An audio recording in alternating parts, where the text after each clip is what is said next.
एक बार श्री कृष्ण भरी सभा में कर्ण की दानवीरता की प्रशंसा कर रहे थे। अर्जुन भी उस समय उस सभा में उपस्थित थे। वे कर्ण के द्वारा कर्ण की दानवीरता की प्रशंसा को सहन नहीं कर पा रहे थे। भगवान श्री कृष्ण ने अर्जुन की ओर देखा और पल भर में ही अर्जुन के मनोभाव जान लिए। श्री कृष्ण ने अर्जुन को कर्ण की दानशीलता का ज्ञान कराने का निश्चय किया।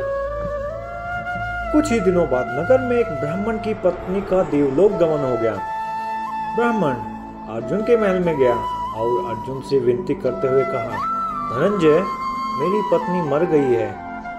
उसने मरते हुए अपनी आखिरी इच्छा जाहिर करते हुए कहा था कि मेरा दाह संस्कार चंदन की लकड़ियों से ही करना, इसलिए क्या आप मुझे चंदन की लकड़ियां दे सकते हैं?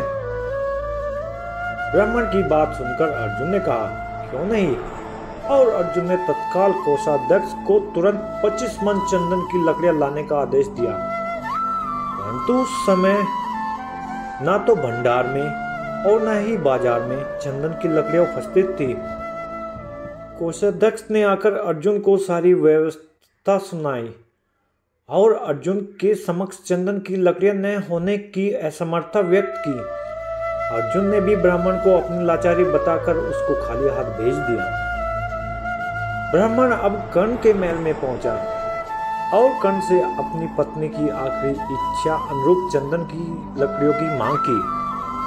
कर्ण के समक्ष भी वही स्थिति थी, ना तो महल में और न ही बाजार में कहीं चंदन की लकड़ियां उपस्थित थी।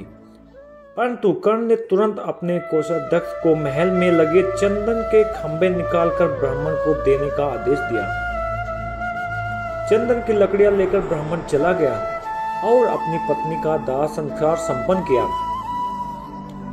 शाम को जब श्री कृष्ण और अर्जुन टहलने के लिए निकले, देखा तो वही ब्राह्मण शमशान में कीर्तन कर रहा है। जिज्ञासावश जब अर्जुन ने ब्राह्मण से पूछा तो ब्राह्मण ने बताया कि कर्ण ने अपने महल के खंभे निकालकर मेरा संकट दूर किया है।